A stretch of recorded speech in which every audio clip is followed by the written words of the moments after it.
श्याम बिहारी गुप्त किसान समृद्धि विद्यापीठ अम्बाबाई जिला झांसी बुंदेलखंड उत्तर प्रदेश का रहने वाला हूं और इस समय हम अपने खेत पर हैं। किसानों की समृद्धि के लिए हम लोग काम कर रहे हैं और किसानों की समृद्धि के लिए हमने एक एजुकेशन की व्यवस्था की है जिसमें हमारा 10 सूत्री फार्मूला है। पहला फार्मूला है यदि किसानों को अपनी आय बढ़ानी है तो पहला सूत्र है किसान खेत पर। हमने देखा कि जो किसान खेत पर रहता है उसकी इनकम और जो किसान गांव में रहता है उसकी इनकम से कई गुना ज़्यादा रहती है। एक गांव में जो 5-7 किसान जो खेत पर ही रह के अपनी खेती करते हैं, हम देखते हैं कि वो 1 एकड़ में जितना पैसा कमाते हैं गांव का अन्य किसान 5 एकड़ में भी उतना पैसा नहीं कमा पाता है। तो इसलिए यदि हम अपने खेत पर रहेंगे, अपनी धरती के पास में रहेंगे, अपने पशुओं के पास में रहेंगे तो फिर हमारे पशुधन भी अच्छा रहेगा, पेड़ पौधे अच्छे रहेंगे और धरती हमारी अच्छी होगी। तो किसान खेत पर। दूसरा है खेत पर मेड़ बहुत ज़रूरी है।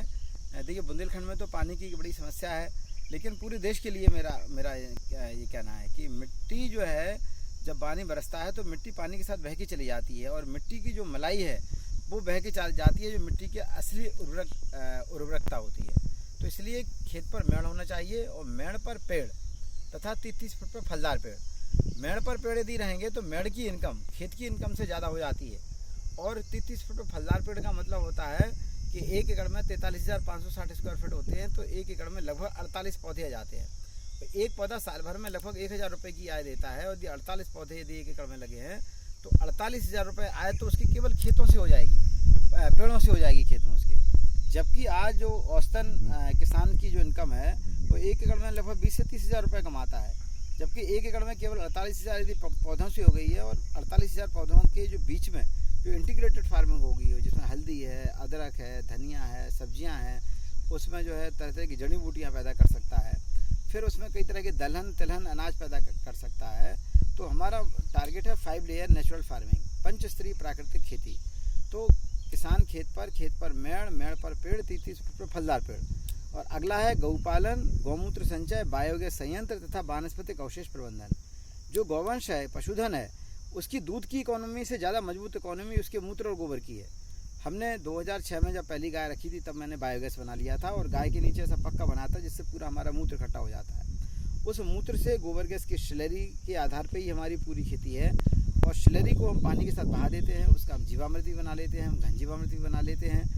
और जो हमारा गौमूत्र है ये बहुत ही ज़्यादा उपयोगी है। गौमूत्र में 24 रासायनिक तत्व पाए जाते हैं। गौमूत्र जब रूट के माध्यम से होता हुआ पौधे के माध्यम से जड़ और तने और फूल में जाता है और उसको जब किसान खाता है या जो उपभोक्ता जो उसका इस्तेमाल करते हैं तो उसके कारण जो है उसके बॉडी की इम्यूनिटी पावर बढ़ती है। गौमूत्र से कैंसर से लेकर एड्स तक का इलाज है और वो जब हमारे गेहूं के माध्यम से, धान के माध्यम से, सब्जियों के माध्यम से, दलहन के माध्यम से, तिलहन के माध्यम से, फलों के माध्यम से जब वो हमारी बॉडी में जाएगा तो हमारे वो सभी तरह की बीमारी हमारे होगी ही नहीं। और सबसे बड़ा जो काम है, जब हम अपने खेतों में गौमूत्र और गोबर की खाद डालते हैं तो अर्थवर्म, मिट्टी का केंचुआ अपने आप पैदा हो जाता है। मिट्टी में पहले बहुत केंचुआ पाया जाता था, मिट्टी में छेद करता है, 12 फुट तक लगभग नीचे जाता है, ऊपर का पानी बरसता है, वो नीचे के पानी से जोड़ने का काम वो केंचुआ करता था। अब हमने केमिकल डाला, पेस्टिसाइड डाले, फर्टिलाइजर डाले, उससे हमारे मिट्टी का केंचुआ जो है वो सुप्तावस्था में धरती के अंदर चला गया है, वो ख़त्म हो गया है, कम हो गया है। तो यदि हमने मिट्टी में केंचुओं की संख्या यदि बढ़ा दी तो हमारा जो है मिट्टी का स्वास्थ्य भी ठीक रहेगा। मिट्टी का केंचुआ जो है वो क्या काम करता है, अपने धरती से पोषक तत्वों को लेके पौधों की जड़ों पर देने का काम करता है।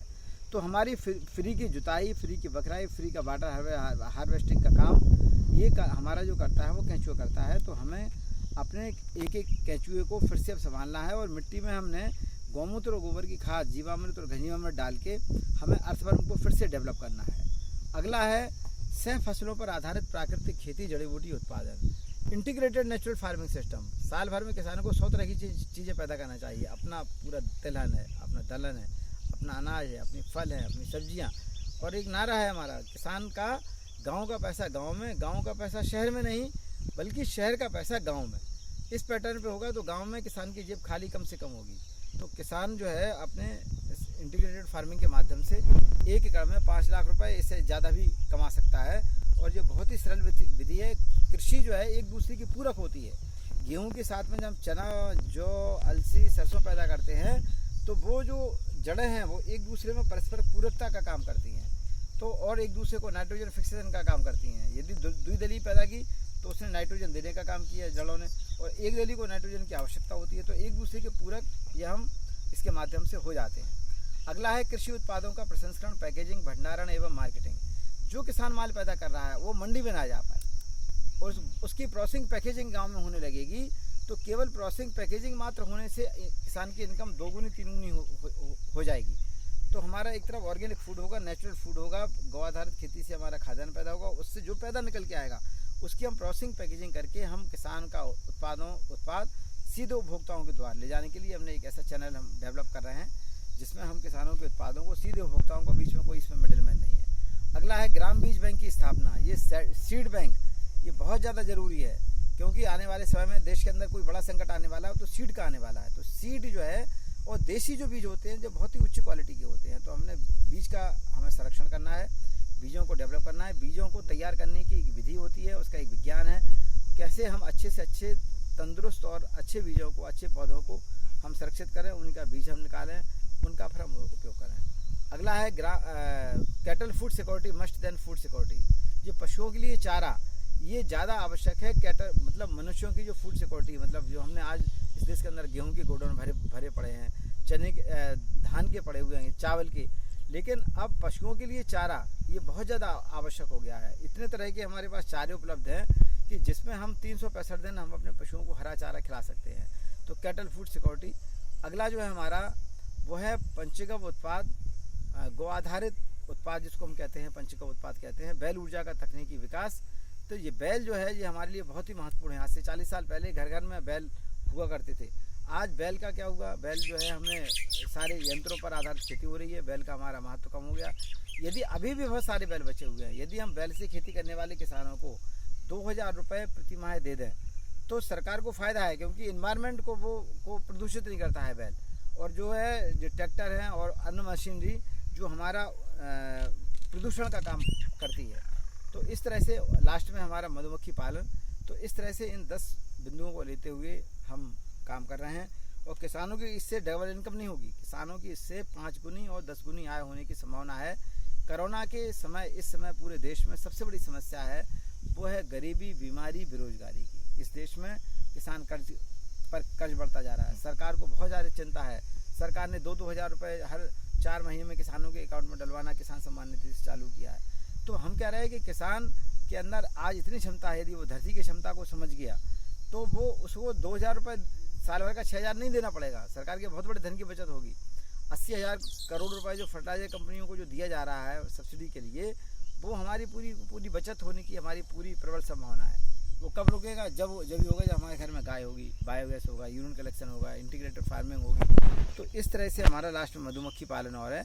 तो इस तरह से हमने यदि अपना काम किया तो हम किसानों की इनकम डबल नहीं है, 5 गुनी 10 गुनी आय को कर सकते हैं। महत्वपूर्ण विषय जो हम बुंदेलखंड की धरती पे हैं, तो बुंदेलखंड का नाम आते ही जो है सबसे पहले आता है कि पानी की बहुत ज़्यादा समस्या यहाँ पर है, प्यासी धरती जिसको बोलते हैं। तो इस विषय पे क्योंकि वीडियो बहुत लंबा हो जाएगा तो लोग देख नहीं पाए, भेज नहीं सकते हम ज़्यादा बड़े वीडियो को कहीं, तो एक दूसरा हम तैयार करते हैं जो आपने यहाँ पर मॉडल बना रखा है बुंदेलखंड का। ये सारी चीज़ें तभी जो है साकार हो पाएंगी जो आपने कही, जब हमारे पास पर्याप्त पानी होगा। तो एक अगले वीडियो में ठीक है, एक छोटा सा सिर्फ जल संवर्धन के ऊपर हम रखते हैं। तो बहुत बहुत जो है धन्यवाद दोस्तों। ठीक है, एक नया विषय लेकर आपके सामने फिर से आते हैं हम।